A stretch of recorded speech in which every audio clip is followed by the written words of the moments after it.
on va étudier un chapitre du Likutei Moharan. Pas encore fait, c'est pas la suite de notre étude, mais c'est un sujet très important et très intéressant. On va étudier dans un chapitre du Likutei Moharan, qui est le chapitre 10, Yud, du Chelek Sheni, du deuxième volume de Likutei Moharan. Alors, il y a Elie qui va nous amener le Midrash. Je sais pas si vous l'avez trouvé. Bon, donc on va étudier la Torah Yud, c'est-à-dire le chapitre Yud du Likutei Moharan, dans le Chelek Sheni, dans la deuxième partie. Alors, il est écrit dans cet enseignement, Ma she'aolam rechokim me'Hashem yitbarach, la raison pour laquelle les gens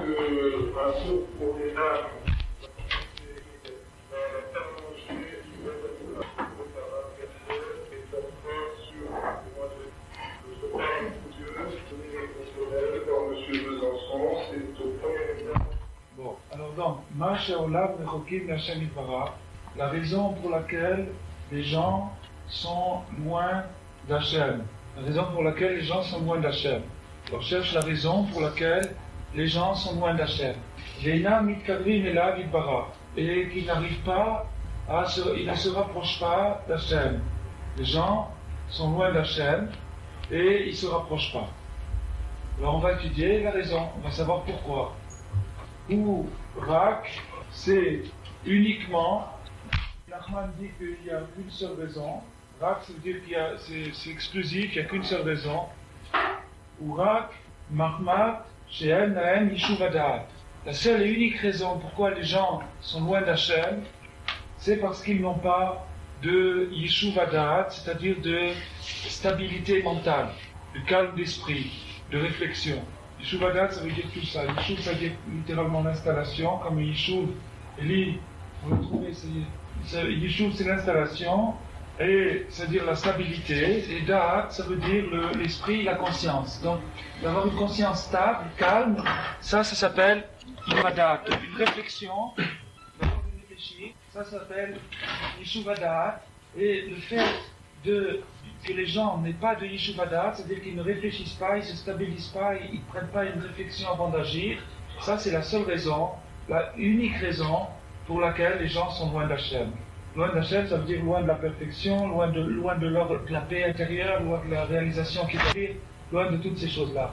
Venam meyashrim atzmam, et ils ne réfléchissent pas.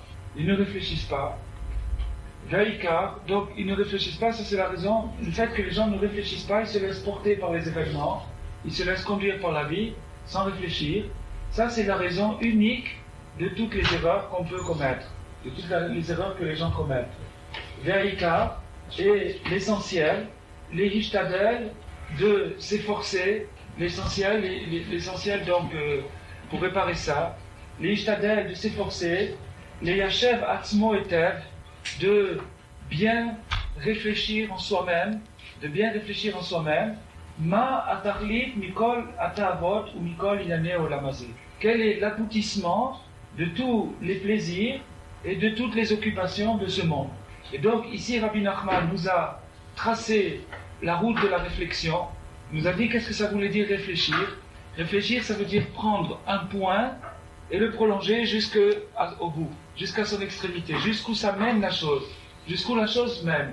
Je prends n'importe quelle action, n'importe quel sujet dans la vie et je prolonge jusqu'à ce que j'arrive à l'aboutissement, là où ça mène. Et donc ça c'est quelque chose d'assez simple, et c'est ce qui s'appelle la réflexion. Si quelqu'un est capable de prendre un sujet donné et de le poursuivre, de prolonger, ce que ça donne un pas après, et un jour après, et 10 jours après, et 3 ans après, et 5 ans après, au bout du compte, qu'est-ce que ça donne? Alors ça s'appelle une personne qui sait réfléchir. Et si la personne est capable de faire ça, ce qui est assez dur d'ailleurs, parce que on peut essayer de le faire par exemple pour un petit moment, essayer de penser à quelque chose et on voit que tout de suite la pensée est confuse, elle est bousculée, elle va dans d'autres, elle est ballottée dans d'autres. C'est très dur de prendre une idée, de suivre un fil. C'est très très dur de suivre un fil. Essayez, faites l'expérience de suivre un fil pendant quelques minutes, de suivre une idée.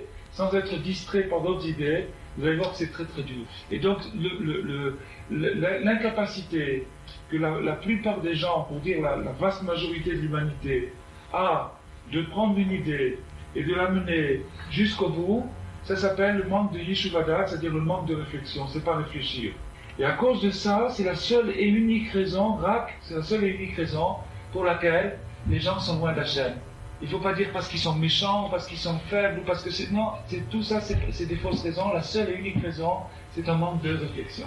Et si la personne, n'importe qui, était capable de prendre l'action qu'elle est en train de faire, le contexte dans lequel elle est, et de se dire, bon, on va prolonger, on va dire où ça m'amène ça, où c'est que ça aboutit cette chose-là, alors à ce moment-là, il pourrait décider de le faire ou de ne pas le faire, et sa décision serait une décision automatiquement valable.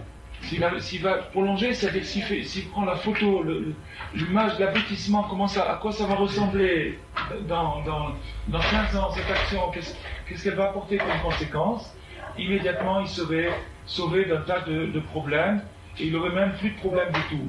C'est une question de réflexion. Qu'il s'agisse de plaisir qui profitent au corps, comme par exemple l'habitude, la gourmandise, ou bien des plaisirs qui peuvent profiter au corps, ou bien des plaisirs qui sont pas physiques à proprement parler, kegon, kavod, comme par exemple la gloire. Le plaisir de la gloire, c'est une drogue, ça grise les gens de voir leur nom dans les journaux, de voir leur photo dans les journaux, d'imaginer qu'ils reflètent leur nom dans les journaux, des choses comme ça, de recevoir une gloire, d'être félicité, etc. C'est quelque chose qui grise, qui attire beaucoup les gens, peut-être plus encore que les plaisirs eux-mêmes, puisque il y a beaucoup de gens qui renoncent au plaisir pour avoir la gloire. C'est-à-dire qu'ils sont capables de poursuivre une carrière et de sacrifier des tas de choses pour arriver un jour à décrocher la gloire, qui pour eux représente le but. Alors qu'en fait, c'est une illusion. Si chacun y réfléchit, c'est une illusion. C'est une véritable illusion. Et cette illusion peut coûter à un homme toute sa vie. C'est-à-dire qu'il a gâché sa vie pour une illusion, pour une lubie, une illusion. Et s'il était capable de se dire, par exemple, les gens qui me donnent des honneurs, qui me donnent de la gloire, qu'est-ce qu'ils pensent en fait au fond de leur cœur? Qu'est-ce qu'ils rêvent de me faire si on leur laissait la carte blanche, etc. Ils verraient bien que c'est une vaste blague, que ça tient pas debout. Mais il se refuse cette réflexion. Il ne veut pas aller plus loin que la façade, c'est-à-dire l'ambiance qui va être créée par l'honneur qu'on lui donnera. Et donc, il se paye une illusion. Et cette illusion lui coûte très cher.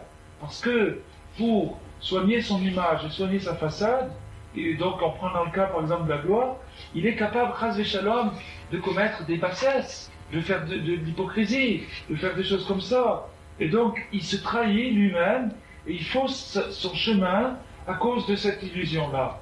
Et donc toute cette illusion, elle vient d'où? Elle vient simplement du fait qu'il n'a pas réfléchi. S'il s'était mis à réfléchir devant une table ou n'importe où, avec un petit bout de papier, et qu'il avait qu'il avait fait un petit dessin, alors comme on dit, prochain pas, où ça m'amène. Et prochain pas, il se rendrait compte que c'est du bluff, que c'est du vent. Et à ce moment-là, il ne perdrait pas son temps avec ces choses-là. Et ça va pareil avec tout le reste.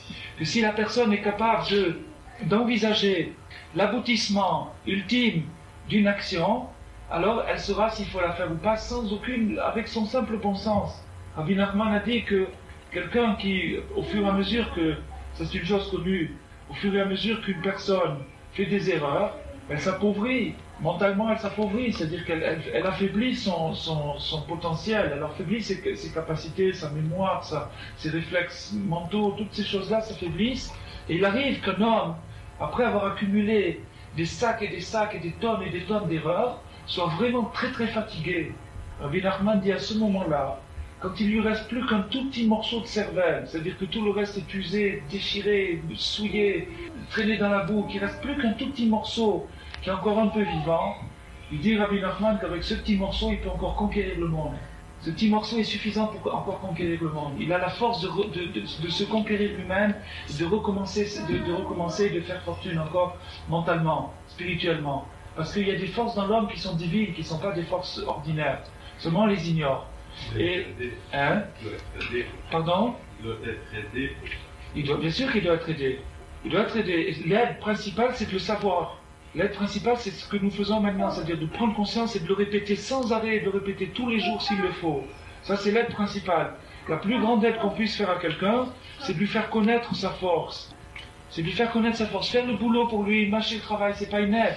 Mais ce qu'on peut faire pour lui, c'est de lui faire connaître sa force. Et c'est ce que font les tzadikim.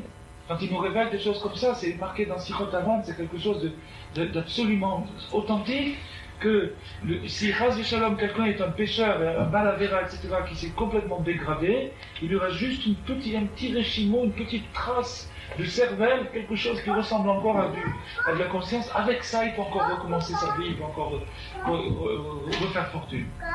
Donc, tout est question de réflexion. Véaz, et alors si la personne fait ce petit travail-là, alors maintenant, après on verra de quelle manière le faire, mais si quelqu'un fait ce travail-là, s'il fait Yishuvadat, c'est-à-dire qu'il réfléchit, au lieu de se laisser porter, au lieu de se laisser emporter par les flots, qu'il réfléchit, Véaz, Bevadaï, dans la certitude, vous avez ici un tzaddik Haïmet qui vous garantit ça. Bevadaï, ça, il n'y a pas de doute du tout. Yashuv el Hashem, c'est sûr qu'il va faire tchouva. Il n'y a pas du tout de doute que s'il réfléchit, il va faire tchouva. Alors, bien sûr, là, il faut aussi brancher une autre citation de Rabbi Nachman qui a dit que le contact des gens peut être beaucoup plus nocif à la personne que son propre Yetzirah, c'est-à-dire sa propre destruction personnelle. C'est-à-dire que les gens peuvent... Et en fait, qu'est-ce que c'est que les gens? Ça veut dire, il y a un contact qui est positif avec les gens. Mais aussi un contact qui est négatif, c'est ce qu'on appelle, c'est ce qui est envisagé dans le premier paragraphe du Teilim, c'est la distraction sociale. C'est le fait de se distraire. On dit en français s'amuser. Le mot amuser veut dire âme usée. C'est-à-dire user sa neshama, l'abîmer. S'amuser, c'est-à-dire l'amusement, le jeu social, le fait de rigoler, passer des soirées à dire des blagues, etc. C'est un amusement qui use l'âme et qui fait que la personne évite la réflexion, elle fuit la réflexion. Et automatiquement, ça peut lui faire beaucoup de mal. Alors que si il prend un certain recul et qu'il réfléchit, il dit Az Bevadai, Yashuv el Hashem, il y a une garantie totale, qu'il soit faible, qu'il soit tordu, qu'il soit abîmé, qu'il soit n'importe quel degré, c'est certain, sûr et certain qu'il peut faire tchouva, avec la réflexion. Ça, c'est le premier paragraphe de cet enseignement. Deuxième paragraphe. Arda, mais sache, Shaliede Marash Chora. Donc maintenant, Rabbi Nachman va analyser la raison pour laquelle la personne est incapable de fixer son mental, de stabiliser, de se concentrer sur une réflexion, de prendre un sujet au début et de le porter jusqu'à l'aboutissement. C'est une chose très très très simple. Si on devait le faire pour un examen, le bon sens élémentaire nous suffirait pour amener une chose à son bout. C'est très très facile. Il n'y a pas 36 règles dans la vie, il y en a quelques-unes. Donc, la chose c'est qu'il y a une distraction. Et Rabbi Nachman nous dit quelle est la cause principale de cette distraction. Qu'est-ce qui fait que la personne est incapable de faire un raisonnement simple, de pousser un raisonnement jusqu'au bout, mais quelque chose de simple. Arda, Shaliede Marash Chora, que à cause de la bile noire, il existe dans l'être 4 formes, le Zohar dit qu'il existe 4 sortes de bile. Dans la rate, 4 sortes de bile. Il y a de la bile blanche, de la bile rouge, de la bile jaune, et de la bile noire. Et on sait, c'est marqué dans les Sfarim, que chacune de ces 4 billes correspond aux 4 univers, aux 4 olamot, les 4 degrés des olamot, qui correspondent aux 4 lettres du Shem Havayé. Et la bile, elle a sa fonction dans l'être, elle sert à beaucoup de choses, elle sert par exemple à la digestion, mais chacune des couleurs, et chacun des olam, et chacune des billes correspond à des midot, c'est-à-dire des attitudes qui se retrouvent dans la personne. Et la couleur noire, qui correspond à l'élément minéral, engendre la tristesse. La mauvaise mida, c'est-à-dire l'attitude négative qu'il y a chez une personne et qui est engendrée par la bile noire, c'est la tristesse, la dépression, l'angoisse. Et donc, ça c'est une chose que Rabbi Nachman nous apprend, que Marash Chora, c'est-à-dire, on dit en français quelqu'un qui se fait de la bile. Il se fait de la bile. C'est qu'il y a une sécrétion de bile excessive. Et la bile noire, ce qui est appelé la bile noire, c'est la pire de toutes. C'est celle qui engendre la tristesse. À l'idée Marash Chora, Yefshar le'anig et amoar kirtsuno. À cause de la tristesse, à cause du chagrin, il est impossible de conduire son esprit comme on veut. C'est-à-dire que l'esprit échappe en fonction de l'angoisse. L'angoisse, c'est ce qui fait que l'esprit commence à bouger dans tous les sens et à être instable, à sauter d'un sujet à l'autre, à être si instable. À cause de quoi? À cause de Marash Chora. Et donc la personne n'a pas le moyen, n'a pas la possibilité de prendre son esprit et de lui dire tu vas suivre le raisonnement. Tu vas aller jusqu'au bout, jusqu'à A plus B plus C, jusqu'au bout du raisonnement. À cause de quoi? À cause de Marash Chora. Ce qui fait la confusion, c'est Marash Chora, c'est-à-dire la tristesse.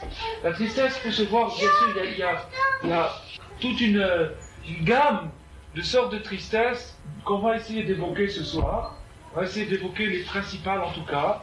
Mais en tout cas, en général, Bederach Klal, Marash Chora, c'est-à-dire le principe du chagrin, le principe de la tristesse, c'est ça qui empêche à l'homme de se stabiliser et de réfléchir. Valken, caché l'eau, les yachel dato. Et c'est pourquoi il est difficile à l'homme de réfléchir. Parce qu'il est troublé par sa tristesse. Troublé par sa tristesse. On va voir. Rak, aliédé à simcha, mais par la simcha, c'est-à-dire ce qu'on appelle, en français, on traduit la joie, mais c'est un mot qui est vraiment très incomplet pour pouvoir traduire la notion de simcha. Simcha, ça inclut plénitude, ça inclut sérénité, ça inclut une écoute, un attachement avec Hachem, une joie. C'est très difficile de traduire le mot simcha par joie parce que c'est une traduction qui s'avère incomplète. C'est une harmonie, et la neshama, il y a toutes ces choses-là qui sont kaloul, qui sont incluses dans le concept de simcha. Mais quelqu'un qui a de la simcha, yuchal le'amig amoar ketsuno. Il sera capable, grâce à la simcha, de conduire, de diriger son esprit à sa guise, comme il le voudra. Il fera ce qu'il voudra avec son esprit. Il va dire à son esprit, maintenant, on va penser à ça. On va penser à cette sortie. Par exemple, on a projeté de faire une sortie, on va penser à cette sortie, on va y réfléchir. Ça ne va pas prendre une heure. En 5-10 minutes, c'est fini, le sujet est traité. Mais pendant ces 5-10 minutes, il ne va pas penser à 36 000 choses. Il ne sera pas distrait. Et donc, n'étant pas distrait, il pourra lui-même décider de faire la sortie ou de faire la faire. Et en général, malheureusement, ce que nous faisons, c'est que quand il y a c'est comme si vous voulez, il y avait quelque chose de destructif en nous qui fait qu'on cherche les distractions. On cherche les distractions. C'est-à-dire que quand il y a un sujet de réflexion qui nous est proposé,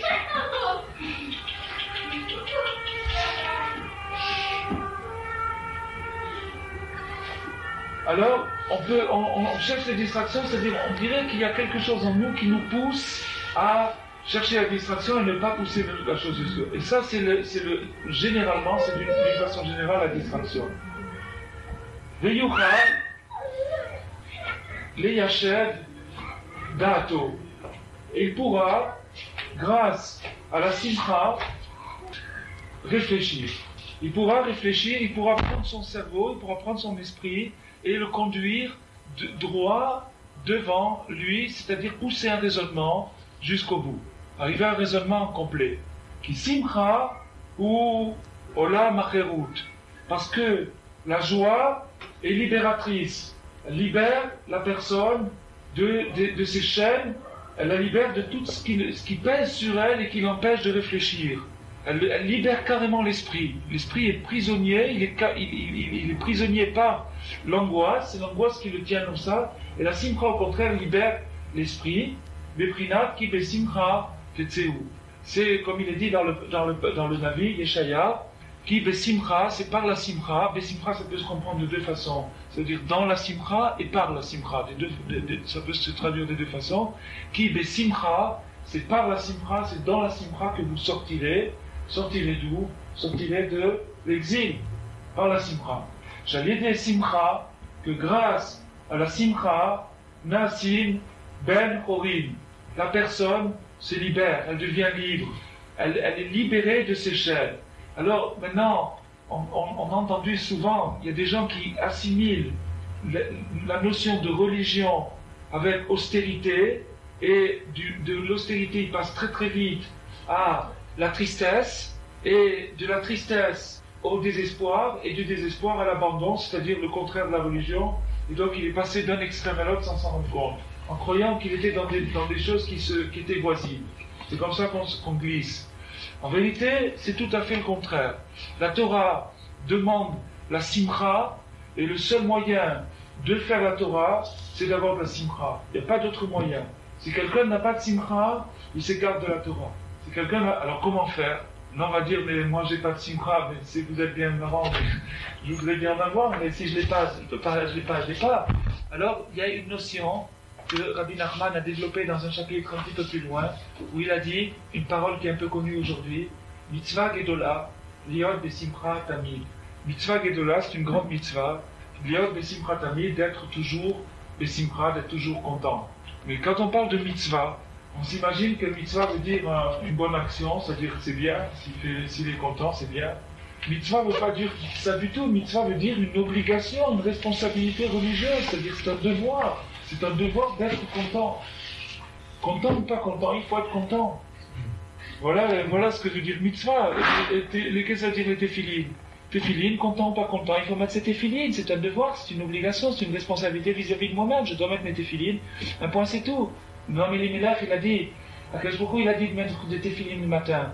Mais s'il avait dit de scier du bois, je scierais du bois. S'il avait dit que le matin il faut scier du bois, il connaît c'est lui qui a créé le monde, c'est lui qui connaît la structure de tous les univers. S'il a dit qu'avec ses parachutes et cette boîte en cuir et ces choses-là, c'est comme ça que je m'approche de lui, c'est comme ça. Et Akadosh Baruch Hu, il a dit aussi, par la bouche de Tzadikim, que par la simcha, je m'approche de lui. Un exemple. Quand Avraham Avinu a fait Akedat Yitzhak, quand il a porté, donc il a entendu la voix d'Hachem qui lui a dit de prendre ton fils unique et d'aller le sacrifier. Il allait faire Akedat Yitzhak, le sacrifice Yitzhak. Tout le monde connaît cette séquence-là.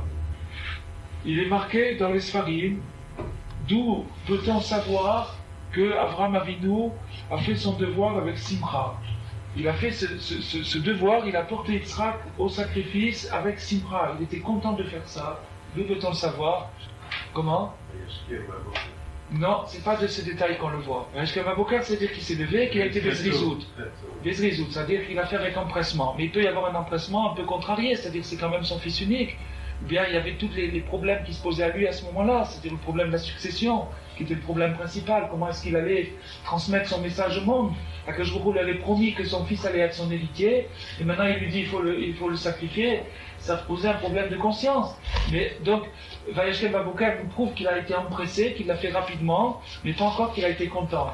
D'où j'apprends qu'il a été content, c'est extraordinaire. Parce qu'il est dit dans la Gemara que la prophétie ne peut séjourner sur un homme que lorsque cet homme est dans la simra.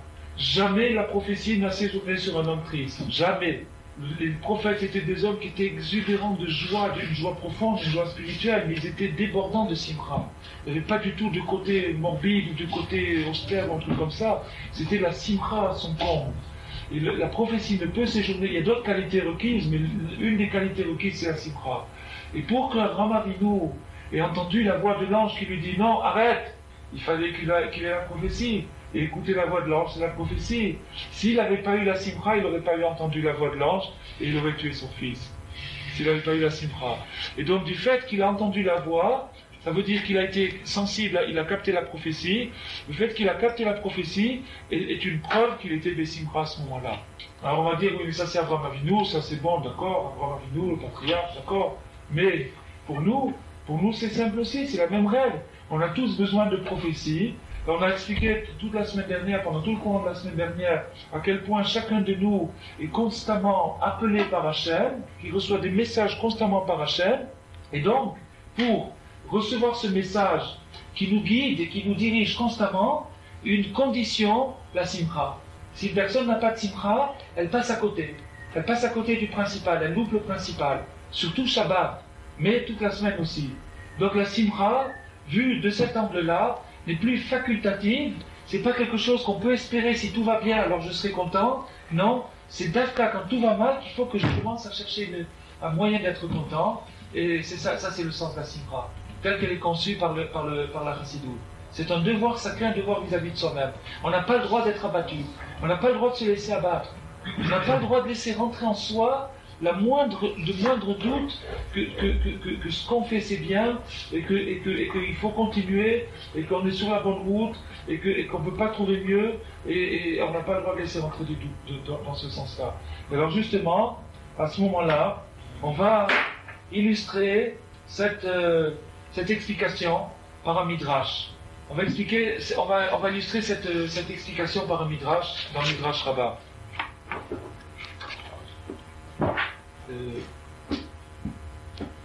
Voilà. Ce midrash, il est indiqué dans deux endroits différents, avec une version légèrement différente, une petite variation sur les mots. Alors, c'est intéressant de faire la comparaison entre les deux passages, mais il faut le retrouver. Et c'est un midrash. Yaakov, par exemple, quand Yosef a été séparé de lui, pendant toutes les années où Yosef était séparé de lui, il a cédé d'une certaine façon à l'angoisse, au chagrin, et pendant toute cette période, il est dit clairement dans les Chazal qu'il n'a pas eu du tout de voix, la Shrina n'était pas avec lui. La condition qu'une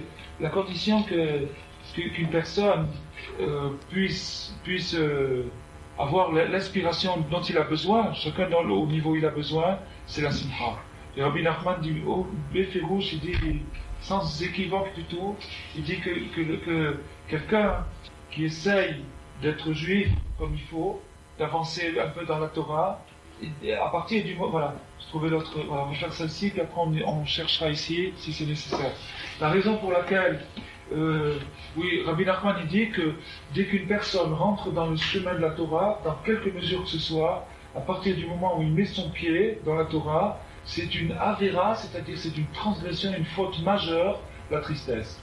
Donc il se laisse aller au spleen ou à la mélancolie, même si c'est la tristesse qui provient d'une avéra, même si il est déprimé parce qu'il a fait une bêtise. Il est déprimé parce qu'il a fait une bêtise, il a le cafard parce qu'il s'est cassé la figure. Il voulait, qu'il est retombé dans son truc, il est déprimé à cause de ça, c'est négatif, c'est pas bon. Alors le remords, la tchouva, c'est autre chose. C'est autre chose. Rabbi Nathan, il dit comme ça, que vous avez une Mishnah où il dit Avera Goreat Avera, une faute en entraîne une autre. Et donc il dit que la faute entraîne une autre par un crochet, quand un wagon tire un autre wagon par un crochet. Quel est le crochet qui tire une Avera, qui tire la deuxième Avera, qui accroche la deuxième à la première? Rabbi Nathan dit, c'est la dépression. Immédiatement, lorsqu'on fait une faute, tout de suite on se sent mal. Quand on fait une faute, on se sent mal. Notre conscience nous reproche, elle nous dit, qu'est-ce que ça fait? On se sent mal. Et cette sensation, cette dépression, cette vexation, c'est ça qui attire la prochaine faute. C'est paradoxal, mais c'est comme ça. Et il dit, en n'allant même pas plus loin, il dit que quand le Satan séduit quelqu'un pour lui faire une faute, il s'en fiche complètement de la faute. Qu'est-ce que ça peut lui faire qu'il mange du jambon ou qu'il mange une tartine de gruyère, que ça peut lui faire? Il s'en fiche complètement. Mais ce qu'il veut de lui, c'est la dépression qui vient après. Le découragement qui vient, la sensation dégoûtante qu'on a de soi-même quand on a fait une bêtise. Ah, il se régale avec ça. Ça, vraiment, il a gagné un point. Pourquoi? Parce que c'est le meilleur moyen comment il va amener la personne à faire encore pire. Il va lui dire, tu vois ce que je t'avais dit, tu ne vaux pas grand-chose. Allez, sois au moins sincère avec toi-même. Annonce la couleur. Fais voir qui tu es vraiment. Déballe ton jeu. Et arrête de jouer la comédie du tzaddik, etc. Et vas-y, continue. Sois cohérent, sois logique. Et avec ça, il le fait descendre encore d'un cran, et encore d'un cran, jusqu'à ce qu'il arrive à le ratiboiser complètement. Il arrive à le raser complètement, là il a gagné. Donc son but principal, c'est le iouch, c'est-à-dire la notion d'abandonner, de se laisser aller. Et donc la réaction, c'est la simcha. Alors maintenant vous allez dire, mais où est la tchouva avec tout ça? La tchouva, c'est la simcha. On a dit qu'il est simcha tetseu. La simcha n'exclut pas le remords. Elle n'exclut pas que je peux me sentir très très contrit, je peux regretter profondément d'avoir fait une bêtise, Bessimcha. C'est-à-dire que, d'Afka le contraire. Oui. C'est la faute. Oui. Est-ce quand il y a une perte d'énergie? Alors ça c'est la même chose. Ça c'est la même chose. C'est la même chose.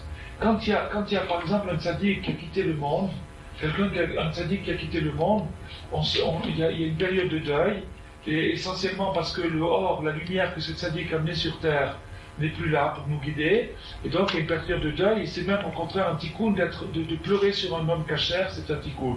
Ou quand il y a quelqu'un, un membre chef de notre famille qui nous a quittés, il y a la veloute qui est aussi un tikkun. Mais jamais la veloute ne doit dépasser une certaine limite. Pourquoi la Torah nous dit qu'il ne faut pas se griffer pour un mort, ou qu'il ne faut pas s'arracher les cheveux pour un mort? Parce que c'est dépasser la limite du deuil. Il y a une limite qui est fixée, qui est fixée, qui dépend aussi des personnes. Et si la personne dépasse cette limite, alors à ce moment-là, elle rentre dans la kfira la plus totale, c'est-à-dire elle rentre dans la négation, et ça c'est la mort elle-même. Donc avec son deuil, elle prolonge la mort, elle aggrave la mort, au lieu de faire le tikkun. Et donc au contraire, quand quelqu'un a perdu un être cher, il a une période pendant laquelle il est bouleversé. Un Adam n'est pas Salzaro, la Gemara nous dit. Un homme n'est pas responsable de son chagrin. S'il est débordé, il est débordé. Mais dès qu'il commence à refaire surface un petit peu, il doit réagir le plus énergiquement possible. Le plus énergiquement possible. Parce qu'attention, il y a un poison là-dedans. Il y a un poison mortel. Il y a un poison mortel là-dedans. Il y a un poison mortel, il y a un danger dans. Hein? Il dit aussi que quand on perd un être cher, oui. C'était une bonne perte. Oui. Il ne faut pas pleurer pour ça. C'est difficile, mais il ne faut c'est ça pas le but. Non, pas le but. Non, c'est ça le but. Mais on se dégage, enfin. On se dégage en pleurant, mais on il y a un cercle vicieux, il y a un danger, il y a un cercle vicieux. Moi, j'ai redestruction. Il n'est pas arrivé. Fermeté, j'ai remarqué que il disait tout à l'heure que j'ai oui. la lumière et moi, oui. Et là, j'ai pas lu ça, mais j'ai vu donc ça or les tirs de oui, absolument, c'est pas une contradiction. C'est pas une contradiction. Il a dit il ramène une partie du Zohar qui dit que les tzadikim sont plus actifs après leur départ d'ici. qu'ils laissent.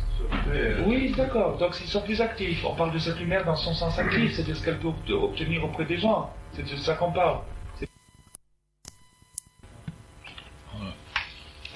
Donc, quand il est parmi nous, la lumière est moins intense, mais elle est plus directe. C'est-à-dire elle est plus tangible et elle est plus accessible. Quand il quitte ce monde, sa lumière est plus forte, mais elle est plus cachée. Et bien qu'étant plus forte, bien qu'en réalité elle accomplit des tikkunim plus grands, elle est plus cachée. La possibilité de la personne. Oui. Voilà. Donc il y a une recherche, c'est-à-dire il y a une recherche, il y a un dépassement de l'imagination, il y a une recherche qui doit être plus intense quand le tzaddik a quitté ce monde. Mais sa lumière est certainement beaucoup plus active et plus forte quand il a quitté ce monde. Et c'est pour ça d'ailleurs qu'on fait une iloula. Attends une petite seconde. C'est pour ça qu'on fait une iloula. Une iloula, ça veut dire une fête. On fait un banquet, on fait une fête le jour de l'anniversaire d'un tzaddik, d'un monde d'un tzaddik, parce que on sait que dans le monde futur, il y a aussi une notion de progression, et les années là-bas ne se comptent pas avec une montre, ça se compte par des makifim, c'est-à-dire des notions périphériques qui arrivent à pénétrer dans l'esprit, dans la neshama du tzaddik. Et donc là, lorsqu'il a fait un cercle complet, c'est-à-dire ce que nous on appelle une année dans ce monde-là, et qui pour lui est un makif, alors il est riche d'une nouvelle asaga, d'une nouvelle compréhension, et il y a de quoi vraiment faire une fête. Il monte d'un degré, et en montant d'un degré, il est capable de nous aider encore plus qu'il n'a jamais fait. Ça c'est vrai. Oui. Attends, il y a le garçon qui... Non, on ne doit pas être joyeux de la Vera, mais on ne doit pas commencer à se taper la tête contre les murs. Non. Alors voilà ce qu'il a compensé Rabbi Nachman. C'est sûr qu'il ne faut pas être joyeux de la Vera. De la Vera, c'est sûr qu'il ne faut pas être joyeux. Mais il ne faut pas se laisser aller à être triste. Tu comprends? Il ne faut pas être triste. Il faut être concerné, c'est-à-dire se dire, bon, j'ai fait une bêtise, la première des choses à faire, c'est de tourner la page, de repartir à nouveau, zéro, voilà, comme j'existe pas, je viens de naître tout de suite. Supposons, voilà, maintenant que j'aurais fait la pire des bêtises du monde, etc., et que je me suis complètement éloigné, etc., je peux redevenir juif, je peux refaire tchouva. On dit par exemple que si la mikvé, quand un guerre se convertit, il faut qu'il passe dans la mikvé. Et la mikvé a le pouvoir de le faire sortir du fait qu'il n'était pas juif et de le faire rentrer dans la Torah. Si la mikvé elle a ce pouvoir, a plus forte raison sur un juif, que s'il rentre dans la mikvé, il ressort tout neuf, Donc il doit faire l'itratchout, c'est-à-dire il doit se renouveler.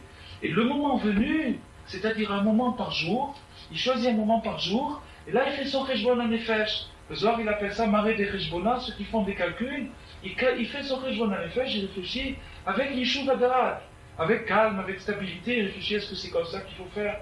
Est-ce que j'aurais dû agir comme ça? Est-ce que tu comprends? Et à ce moment-là, il n'y a pas de risque. Tu comprends? Il faut pas qu'il... La première chose qu'il doit faire, on a dit tout à l'heure, Avera, Goret, Avera, faire tout de suite une mitzvah, faire quelque chose de bien, changer de sujet. Parce que ne pas rester sur cette impression-là, tourner la page tout de suite. Et le moment venu, à un autre moment de la journée, à un moment régulier, tous les jours, mettre un temps tous les jours pour ça, et un temps de réflexion, de Yishuv Hadarat, et se concentrer, réfléchir sur les choses qu'il a pu faire.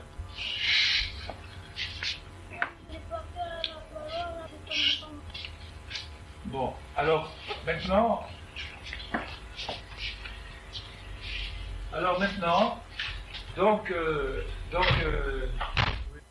oui, il y a un risque, c'est sûr, il y a un risque absolu. Il y a un risque de tomber dans la légèreté, et puis après dans le je m'en foutisme, et de s'en fiche complètement, et de devenir... C'est un risque, un grand risque. Alors, comment? Sûrement pas. Le risque de l'autre côté est pire. De l'autre côté, c'est le risque de l'assimilation totale et d'abandonner toute la Torah. Le risque d'être léger, c'est qu'il est léger, c'est sûr qu'il y a un risque. Le côté de la Tzvout, il est pire. Rabbi Nachman a dit comme ça, remets tes remords une fois par jour, à un temps précis, garde une fois par jour, retrouve ta conscience, retrouve tes remords une fois par jour, et fais tes comptes, fais ton réjouissement une fois par jour. Et le reste de la journée, sois des simra. Il n'a pas dit chas v'chadila de s'en fiche complètement et de rejeter la notion de responsabilité, la notion de remords, chas v'shalom. Mais il a dit que les gens qui se complaisent, qui viennent de faire une avéra, qui se complaisent dans leur avéra, qui commencent maintenant à se torturer. Vous avez par exemple le cas de Yosef, c'est un truc extraordinaire. Le cas de Yosef. Qu'est-ce qui a empêché Yosef de faire l'avéra? Il a vu la photo de son père. Il a vu l'image de son père. C'est ça qui l'a empêché de faire l'avéra, il s'est retenu, il n'a pas fait l'avéra. Mais il y a Rabbi Vitrak à Yerushalayim, il a dit comme ça. Il dit, imaginez Rahman Aïtzlan qui n'aurait pas vu la photo de son père avant l'avéra, mais après. Vous comprenez?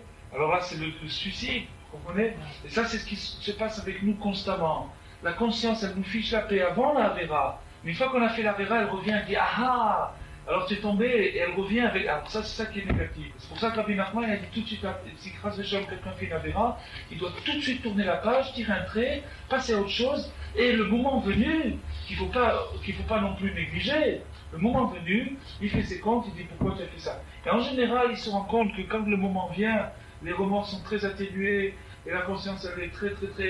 Au contraire, c'est lui qui doit faire un effort de sérieux. Donc, j'espère qu'on a bien compris qu'il ne s'agit pas, ras d'échelon, de se débarrasser des remords, mais il s'agit de ne pas se laisser avoir par des faux remords, par une conscience qui torture la personne après la verra et pas avant. Il n'y a pas des faux remords, mais... Ils sont exagérés, de culpabiliser exagérément. Par contre, ce qu'il faut faire, c'est avoir... Il y a par exemple le soir, il appelle ça marée des cheshbonot, les maîtres comptables, les chefs comptables, ceux qui font bien leurs comptes, c'est-à-dire tous les jours avant de se coucher, quand ils font Kriyat Shema Lamita, ils font le bilan de la journée. Mais vous allez voir, encore une fois, on parle de Yishuv Hadarat, c'est-à-dire de stabilité, d'équilibre mental. Mais vous allez voir où est le déséquilibre. Le déséquilibre, c'est que quand une personne a fait une faute, elle est capable de passer une demi-heure ou une heure à se torturer, et puis d'une manière stérile, qui ne va rien porter comme progrès. Mais dites-lui, laisse tomber, et ce soir, fais une demi-heure libre des doutes, mets-toi dans un coin pendant une demi-heure, réfléchis à tes actions incapables, il ne le fera pas. Alors pourquoi? Donc la preuve, c'est que c'est un déséquilibre. Ça, c'est une des raisons pourquoi la personne peut être accablée. Maintenant, il y a autre chose qu'on avait évoqué la semaine dernière, qui était le manque de connaissance de soi-même. On en a parlé aussi au début de ce cours. Et on va maintenant voir un midrash, dans le midrash Rabbah, qui va nous éclairer là-dessus. Un midrash qui va nous éclairer là-dessus. Le midrash, il dit, donc c'est un midrash qui nous parle, qui nous cite la séquence de Ruth, quand Ruth est rentrée dans le champ pour glaner, et qu'elle a été aperçue par Boaz, et que Boaz l'a invité à prendre part au repas. Boaz l'a invité à prendre part au repas avec les moissonneurs. Alors il est dit dans la Megillah, dans le livre de Ruth, il est dit Vaitzbat la Kali. Et il lui a donné une pincée. Il lui a donné de la céréale. Il lui a donné de la céréale. Kali, le Zohar dit Kalil Zeir Mbérochet Tzbotav, une pincée du bout des doigts. Il lui a donné un petit peu de céréale du bout des doigts. Ça, c'est le Midrash qui explique. Véha Ketiv, et pourtant il y a marqué, toujours dans la Megillah, Vatochal Vatisba Vatota, elle a mangé, elle s'est rassasiée, et elle en a laissé. Alors il y a une contradiction, d'un côté tu me dis qu'il a donné une pincée, d'un autre côté elle a mangé, elle s'est rassasiée, elle en a laissé encore. Alors comment on peut manger, se rassasier et laisser d'une pincée? Comment c'est possible? Amar Ravitzrak, Anan Shmainan Mina Tarte.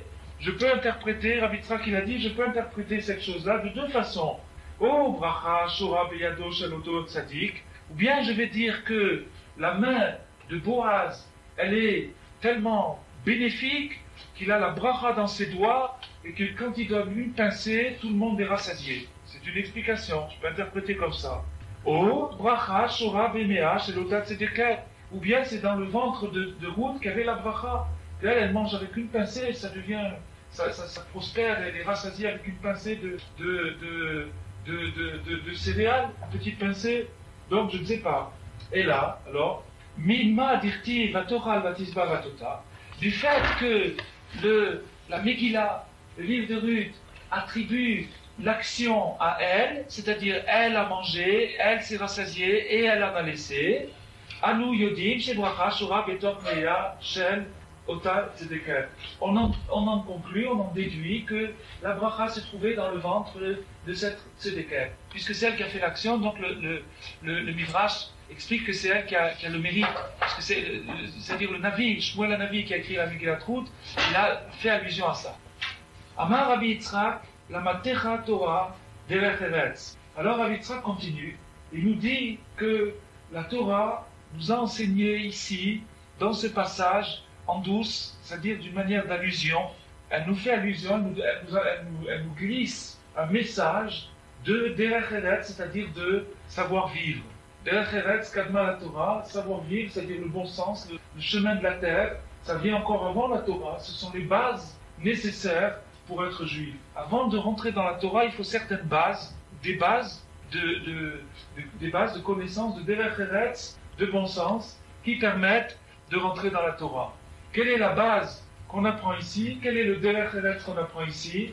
Que Adam ose mitzvah, que lorsque l'homme remplit son devoir, rappelez-vous qu'on a dit mitzvah tout à l'heure dans le sens devoir, que l'homme, lorsqu'il fait son devoir, ose ota, qu'il fasse sa mitzvah, qu'il accomplit son devoir, d'élève sa me'ar, d'un cœur joyeux. C'est un derech eretz, c'est-à-dire c'est une akdama, c'est une introduction, c'est une clé pour rentrer dans la Torah qui nous est donnée par le Midrash Rabbah, que lorsqu'on veut accomplir son devoir d'une manière particulière ou générale, la condition, la porte d'entrée, la clé, c'est la simcha. Que je fasse mon devoir d'un cœur saméach, d'un cœur gai. Alors le Midrash va nous ramener une autre preuve. She'ilu, Aya Reuven Yodea Shekadosh Baruch Hu Martiv Alav. Si Reuven, prenons notre exemple historique, si Reuven avait su, Reuven ben Yaakov, Reuven le fils de Yaakov, s'il avait su que Akadosh Baruch Hu écrit sur lui, qu'est-ce qu'il écrit dans la Torah? Vaishma Reuven Vayatileu Miyada. Reuven a entendu ça veut dire en hébreu aussi compris, Shomea ça veut dire qu'il mévine, qu'il comprend, qu'il entend, ça veut dire qu'il a entendu. Si Reuven avait su que Akadosh Baruch Hu va écrire dans la Torah ce pasouk, naturellement il ne le savait pas puisque l'action était en train de se faire, donc il ne savait pas que ça allait être marqué dans la Torah. Qu'est-ce qu'il aurait fait? Aya Toano, il aurait pris Yosef, et dans cet autre endroit-là, il précise sur ses épaules, il aurait pris Yosef, il l'aurait chargé sur ses épaules, et qu'est-ce qu'il aurait fait? Umolicho et Tel Aviv. Qu'est-ce qui s'est passé? Les Shvatim ont décidé de tuer Yosef, et Vaishma Reuven a compris qu'il fallait le sauver, qu'il y avait quelque chose de grave qui était en train de se passer là, et qu'il fallait le sauver. Alors, bien sûr, comme il a été en balance, en rivalité avec le reste de ses frères, il a eu des doutes sur lui-même, il s'est dit c'est peut-être eux qui ont raison, c'est pas sûr que ce soit moi qui ai raison. Et donc il savait pas. Il savait pas. Lui, il avait la conviction, c'est-à-dire qu'il a entendu, un autre midrash dans un autre endroit nous dit qu'il a entendu une voix, comme on a dit tout à l'heure, il a entendu une voix qui lui a dit il faut sauver Yosef. Mais quand il a vu que les autres ne réagissaient pas, il s'est dit je suis le seul à entendre, peut-être je me trompe, peut-être c'est faux, et c'est seulement eux qui a eu raison. Il s'est affaibli, et donc il a été sauvé partiellement, c'est-à-dire qu'il n'a pas été tué, mais il n'a pas été sauvé complètement, puisqu'il y a eu par la suite la vente de Yosef. La vente de Yosef a attiré des conséquences terribles. Il y a des conséquences historiques à cause de la vente de Yosef qu'on est en train de payer jusqu'aujourd'hui et qu'on payera jusqu'à Mashiach. Parce que s'il n'y avait pas eu la vente de Yosef, le cours de l'histoire aurait été changé complètement. Sur quoi ça tenait? Sur un homme qui n'était pas sûr de bien agir. Un homme, Réhouven, qui n'était pas sûr de bien agir. Et s'il avait su que Akadosh Baruch Hu consigne son action dans la Torah, et le félicite et dire que c'est lui qui a raison, c'est lui qui a bien entendu, alors qu'est-ce qu'il aurait fait? Il n'aurait pas hésité, il aurait pu avoir 500 000 shvatim, il aurait pris Yosef sur ses épaules, il aurait été chez son père. Donc, d'où vient la faute? D'où vient le fait qu'il n'a pas fait son travail jusqu'au bout? C'est parce qu'il a douté de lui-même. Et pourquoi a-t-il douté de lui-même? Parce qu'il ne savait pas que ça serait marqué dans la Torah. Il ne savait pas ça. Alors, et c'est la vie? Ve'ilu haya Boaz, ve'ilu haya yodea Boaz. Alors revenons à Boaz qu'on a vu tout à l'heure, c'est-à-dire celui qui est le maître du champ, qui a invité Ruth à manger. S'il avait su, qu'Akadosh Baruch Hu marti vala veitzbat la kali, qu'Akadosh Baruch Hu va écrire sur lui qu'il lui a donné une pincée, à Galim petumim haya machila. Il lui aurait servi des veaux farcis, un repas de Shlomo Melech. Il aurait servi une séouda fantastique. S'il avait su que Akadosh Baruch Hu va marquer, va le féliciter pour la pincée qu'il lui a donnée, il aurait fait une séouda fantastique. Donc deux cas historiques dans lesquels on voit que par ignorance de la valeur de l'action, l'homme n'a pas été jusqu'au bout. Dans le cas de Réhouven et dans le cas de Ruth. Si on a le temps, on expliquera pourquoi les deux, en quoi diffèrent les deux choses, pourquoi le Midrash a besoin de, peut-être qu'on le fera une autre fois, qu'est-ce qu'il y a? Pardon? Oui, alors? Dans le cas de Réhouven, comment? Qui a fait quoi? C'est Boaz et Ruth, c'est la même chose parce qu'il lui a donné qu'un petit peu. Alors s'il avait su que c'était marqué, il lui aurait donné beaucoup. Je me suis trompé, peut-être je me suis trompé, je sais pas, je me suis trompé. Ça peut arriver, je me suis trompé. Bon, alors, donc, Ilu haya yodea Boaz, qu'Akadosh Baruch Hu martiv alav vaitzbat la kali, si Boaz avait su qu'Akadosh Baruch Hu marque ça, Galim petumim haya machila. Il lui aurait donné, il lui aurait servi des veaux farcis. Rabbi Cohen et Rabbi Yoshua. Comment? Oui, il y avait un safek. Alors, c'est justement. Ah, pourquoi? Si je sais qu'Akadosh Baruch Hu il est content de ça, il faut que je le fais avec tous les Idurim. Pourquoi? Oui, mais combien. Attends, mais combien il y a eu de milliards et des milliards de fois qu'il y a eu des zakat qui a été donné, ça n'a pas été marqué dans le Navi. Entre Ruth et Boaz, il y a quelque chose de spécial. Il y a le sol là-bas de la Géoula, il y a quelque chose de tout à fait spécial. Et ça, c'est ce qu'on pourra expliquer si on a le temps, que la différence entre Réhouven et Boaz, c'est que Réhouven avait un rapport d'élève à maître, puisque Yosef, c'était le tzaddik Ador, c'était le successeur de Yaakov, et donc si Réhouven avait eu l'audace de croire en lui-même, il aurait pu sauver le tzaddik. Donc c'est le Talmid qui sauve le Rav, c'est-à-dire le Talmid qui, grâce à son audace, peut recevoir le message de son Rav. Tandis que dans l'autre sens de Boaz et de Ruth, c'est tout à fait le contraire. C'est de maître à élève. C'est le maître qui doit avoir une confiance plus forte dans son élève. C'est-à-dire que s'il avait su, s'il avait estimé la valeur de son élève qui était Ruth à sa juste valeur, il lui aurait donné beaucoup plus. Il lui aurait donné beaucoup plus. Et donc ça rentre dans la profondeur du Midrash. Pourquoi il a pris ces deux exemples? En tout cas, pour ce qui nous concerne, la suite, Rabbi Cohen, Rabbi Yeshua, Rabbi Simon, Beshem, Rabbi Levi, Amrou. She'avar haya adam ose mitzvah, v'anavi kotva. Autrefois, l'homme faisait une mitzvah, tu vois ici tu as ta réponse, une mitzvah ça dure un exploit, il suffit de comprendre comme un exploit, c'est-à-dire c'est des mitzvot retentissantes, des mitzvot importantes dans le cours de l'histoire, v'anavi kotva. Si la chose avait été faite, le Navi, le prophète, consignait la chose et félicitait, donc c'était le tampon, l'approbation, comme quoi la chose est valable et qu'elle est acceptée. Ve'arshav. Alors maintenant, donc il y a un problème. qui se pose, c'est que ce Midrash-là, il a l'air de parler de géants, il a l'air de parler de Ruth, il a l'air de parler de Boaz, de Reuven, de Yosef, de Shvatim, de gens qui sont très très haut placés. Et comment est-ce que je peux tirer moi-même? On nous a dit quelque chose un peu plus haut, on nous a dit qu'il y avait une leçon de Beracheret, c'est-à-dire une leçon de politesse, c'est-à-dire une leçon de savoir-vivre vis-à-vis de soi-même, vis-à-vis de la Torah, et maintenant on voit qu'elle s'applique seulement aux grands. Alors on n'arrive plus tellement à c'est plus de la politesse, c'est du protocole, c'est comprenez, pour la noblesse. Non. Alors le Midrash rectifie cette chose-là si on arrivait à penser ça.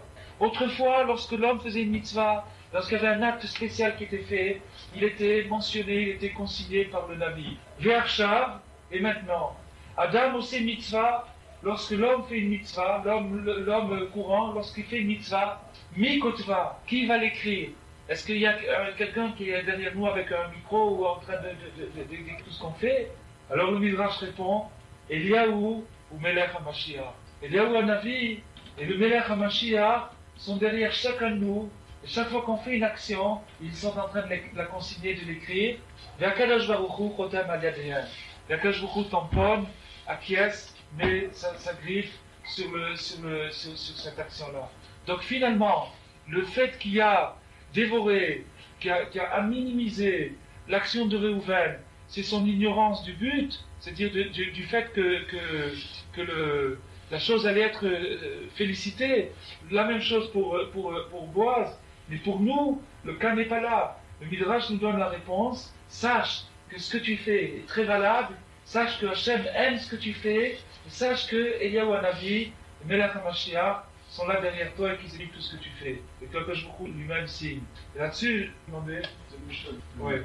Mais là, c'est dans un autre sens. C'est-à-dire, le Kol Masecha là-bas, c'est-à-dire Kol Masecha, c'est-à-dire les bons et les mauvais. Ici, on parle dans le sens du. Ouais.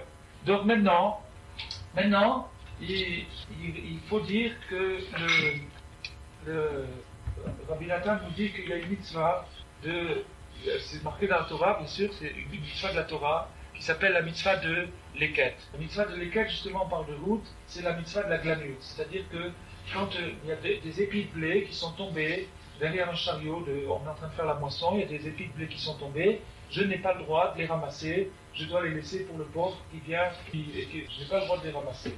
Ça s'appelle Leket, c'est-à-dire la glanure. Alors, le Rabbi Nathan nous dit que cette moisson en question, il nous dit dans un sens symbolique que cette moisson en question, la moisson dont il s'agit, c'est la moisson du monde, c'est-à-dire la vie matérielle. Quand un homme il engrange tous ses biens, tout ce qu'il a coupé, tout ce qu'il a pris de la terre, ça c'est la moisson matérielle de l'homme, c'est-à-dire sa vie, sa parnassa, son travail, toutes ces choses-là, toutes ces idées-là, de moisson de profit matériel, de nourriture, etc. Et dans ces choses-là, il y a une tendance, c'est que l'homme a tendance, quand il rentre dans sa vie professionnelle, quand il rentre dans ses activités, il a tendance à se laisser emporter, et si de temps en temps, il se rattrape, il dit, au point j'en suis, allons jusqu'au bout, puisque je suis déjà compromis, allons jusqu'au bout. Rabbi Nathan nous explique que ça, c'est pas du tout la mentalité qu'il faut avoir. Que quand quelqu'un se sent engagé dans un mauvais chemin, c'est-à-dire dans sa moisson, au cours de sa moisson, il gratte, il ramasse, et il s'oublie. Et puis d'un seul coup, il se réveille, il se rend compte qu'est-ce qu'il fait, et alors tout de suite, il a envie de se dire, bon, ben tant pis, je vais aller jusqu'au bout. Il dit, non, laisse tomber, arrête. Tu es en train de faire quelque chose de pas bien, tu es en train de te laisser aller, arrête.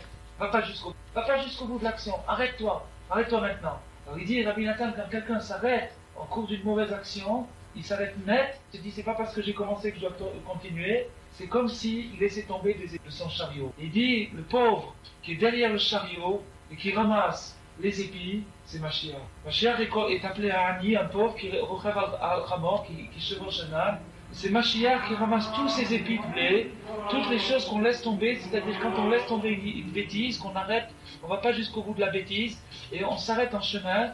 Mashiach ramasse cette chose-là et reconstruit les Beth Amikdash avec ça, une explication qui est très très importante. On fait, on arrête les...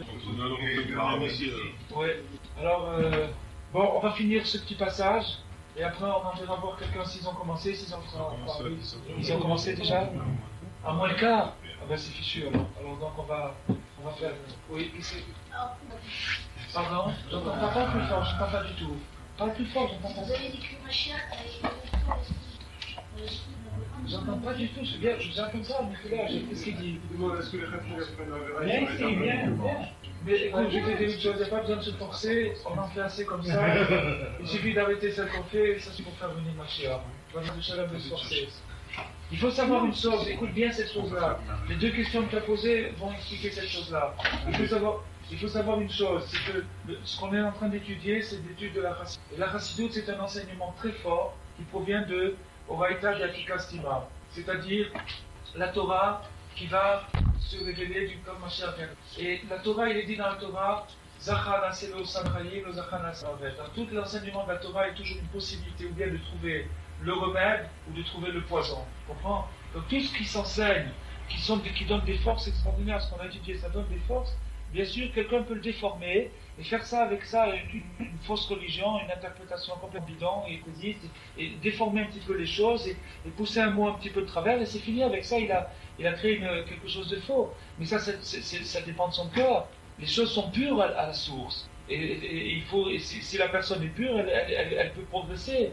Zachana Selo Samchayim, si la personne réussit à purifier son cœur, la Torah est une guérison pour lui. L'Ozacha, s'il ne purifie pas son cœur, c'est-à-dire que si en vérité ce qu'il veut, c'est tricher, alors il va prendre des enseignements comme ça, il va les déformer, il va dire voilà, on a dit avec les mains dans un shiur qu'il ne fallait pas avoir de remords. Vous comprenez ce que je veux dire? Mais c'est pas ça qu'on le fait en attendant. Vous comprenez? Donc ça, c'est là où tu comprends ce que les tzadikim ont révélé, ils n'ont pas pu aller jusqu'au bout de ce qu'ils ont révélé. Il y a un massé formidable qu'on a vu hier dans le Sefer du Harizal, un massé extraordinaire. Il y a le Harizal, un vendredi après-midi, Kabbalat Shabbat, il a fait les mismorim qu'il fallait pour Kabbalat Shabbat avec ses talmidim. Il sortait dans le champ, à Tzfat, il avait 4 habits blancs, et il y a quelqu'un qui a parlé des habits blancs, mais justement je l'ai vu là, dans le massé l'après-midi même, et donc il avait les 4 habits blancs, et il sortait dans le champ. Et quand il a fini, Mizmor Shiriyam Shabbat, il a dit à ses talmidim, Chavirai, est-ce que vous voulez qu'on aille à Yerushalayim recevoir Shabbat? Ils étaient à Tzfat, n'oubliez pas, ça fait 200 ou 300 km, ils étaient à Tzfat. Il leur restait quelques minutes pour aller à Yerushalayim. Le Harizal, il leur a dit, est-ce que vous voulez venir avec moi à Yerushalayim? Alors, il y a la moitié des talmidim qui a dit, d'accord, on y va, et l'autre moitié qui a dit, il faut qu'on aille avec notre femme. Alors, le Harizal s'est mis à trembler de tous ses membres. Il a dit, si vous aviez tous dit on y va, on aurait été faire la Géoula, on aurait été amené ma chère. Il a dit ça. Je ne sais pas. En tout cas, ce massé authentique, il est extrait de Shifra Harizal. J'ai vu moi-même hier dans le Shifra Harizal. De cette histoire-là, c'est fort possible. C'est fort possible. C'est formidable. Chazak Ubaru. C'est formidable.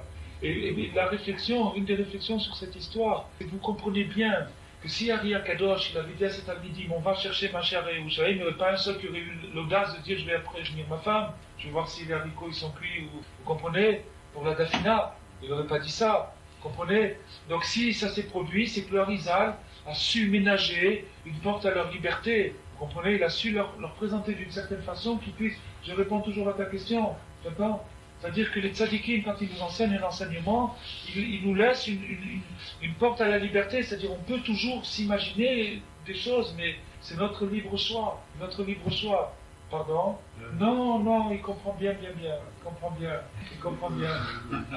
très bien. Il vient depuis le début de l'été, il comprend très bien. Et je suis content qu'il pose cette question. Il comprend. Hein? Ah, bon. Alors. On va finir ce petit morceau et après on fera vite. Alors, pardon. Bon. Moshe Darshur Hazal, Albene Amon ou Moab, Vemeyat Vedateu, Mahmad Shelo Alchou Bagola, Vegalut. Donc, les fils de Amon et de Moab, c'est-à-dire les Goïms qui étaient voisins de Israël, avaient l'esprit stable, équilibré, parce qu'ils ne sont jamais partis en galoute. Donc, le trouble et le galoute sont synonymes. Alors,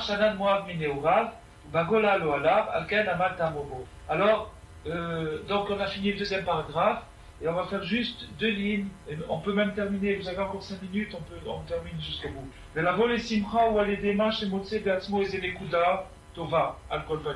le moyen, donc maintenant Rabbi Nachman a dit que pour libérer son esprit il fallait avoir de la simcha. Il nous dit maintenant le moyen de trouver de la simcha, c'est de trouver en soi quelque chose de bon. Une bonne nekuda. Encore une fois, tu peux aussi poser une question.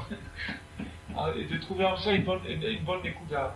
Ça, c'était un chemin qui était aussi enseigné par le Baal Shem Tov et ses Talmidim, et par Rabbi Nachman, de se concentrer sur le positif, de chercher ce qu'il y a de positif chez la personne. Ça ne veut pas dire qu'on va appeler maintenant ce qui est mauvais bon, ça ne veut pas dire qu'on va dire tout ce qu'il fait, c'est bon, on passe l'éponge là-dessus, pas du tout. Ça veut dire je me concentre sur ce qu'il y a de positif, je cherche ce qu'il y a de bon. Le reste c'est une autre histoire. Comme il y a un machal, on dit si ça sent mauvais quelque part, il faut mettre beaucoup de parfum. Qu'est-ce qu'on va faire? La mauvaise odeur elle est là, on verse du parfum. Si quelqu'un il sent qu'en lui-même il sent pas bon, qu'il a des mauvaises midotes, qu'est-ce qu'il va faire? Verse du parfum, fais de la Torah, fais de la Tfila, va changer encore, verse du parfum, qu'est-ce que tu vas faire? Tu vas pleurer sur tes midotes. Bon. Alors, ou à l'aider, Mach et Motse, Beatmo, Eze Nekuda, Tova, Al-Kol Panim, par le fait qu'il découvre en lui-même au moins quelque chose de bien, qui me voir, Al-Ki Azamra Al-Pasuk Azamra Leloka Izadi, Al-Kol Panim, Yeshlo Lismoa, des marches des Achal Yot Misera Israël, et au moins il doit se féliciter, il doit être content d'avoir réussi, d'avoir le srout, d'être dans le Zera Israël, d'être juif, chez Loa Sanigoy, de ne pas avoir été créé. Donc c'est Akash Baruch Hu qui nous a créé pour sa gloire, etc. Et maintenant, on répète ça pour se donner du moral, quand on est content de ça. Les kolzé, les kayotse basé, de toutes ces choses-là, de tout trouver de positif en soi, etc. Raoul, Nikarlo, Simcha, les Samer, Dato. Il convient de prendre de ça une réjouissance, de se réjouir, d'être content de ça, et de se féliciter, comme on a vu dans le cas du Midrash, que s'il avait su à quel point il était raviv, qu'il était précieux aux yeux d'Hachem, et combien son action est bonne, il aurait décuplé sa puissance. C'est la même chose avec chacun de nous. Les Erinat Bedicha Date. Et ça, c'est ce qui est marqué dans Azmara, Bedicha Date, c'est-à-dire la plaisanterie. Bedicha, c'est une plaisanterie. Chez où d'avoir Gadol, d'arriver à avoir de bonne humeur, d'être de bonne humeur, d'avoir une humeur plaisante, de ne pas avoir le moral à zéro, de cafard, de trucs comme ça. C'est quelque chose de très très grand. C'est-à-dire d'attacher la simcha à son esprit, de ne pas laisser l'esprit accabler. La za yamoar meshucha, et à ce moment-là, l'esprit est libéré. Et la personne devient intelligente, elle devient capable de réfléchir. Quand elle arrive à faire cet entraînement, c'est-à-dire qu'au moins chaque fois, il a dit Rabbi Nachman un conseil extraordinaire. Quand quelqu'un n'est pas content, fais semblant, fait un faux sourire. Et il dit que de la même façon que quand un père, il veut crier sur son fils, mais en faisant semblant, il sait que le fils n'est pas très responsable, mais il veut lui faire croire que c'était grave. Alors il fait semblant, et il devient un match en colère. De la fausse colère, il rentre dans de la vraie colère, il lui tape, il lui colle une claque. Il dit la même chose, quand on fait semblant, on fait un faux sourire, on fait de la fausse simcha, on arrive à ça avec la vraie simcha. Mamash, de faire semblant un faux sourire, de faire semblant qu'on est content, de se forcer par l'extérieur, on arrive à la simcha intérieure. Les gammes, les Ma'ala, Nasé, Misé, Yichud Gadol, et dans le ciel, il y a de ça un grand Yichud qui se produit, c'est-à-dire quand l'homme, dans ce monde qui est un monde assez triste, un monde assez dur, l'homme qui réagit, qui est content qu'Hachem l'a créé pour son honneur, et qui se dit je ne vais pas me laisser abattre, et il se donne, il fait une petite blague, une petite plaisanterie, on ne parle pas de l'Etzanout, encore une fois, on parle ici maintenant de plaisanterie, pour se retaper le moral, c'est un Yichud immense qui se fait dans le ciel, à l'aider Bdichadate, grâce à Bdichadate, Akash Baruch Hu nous donne le srout d'aller dans ce chemin de tout notre cœur et d'être heureux de la Géoula par ce moyen.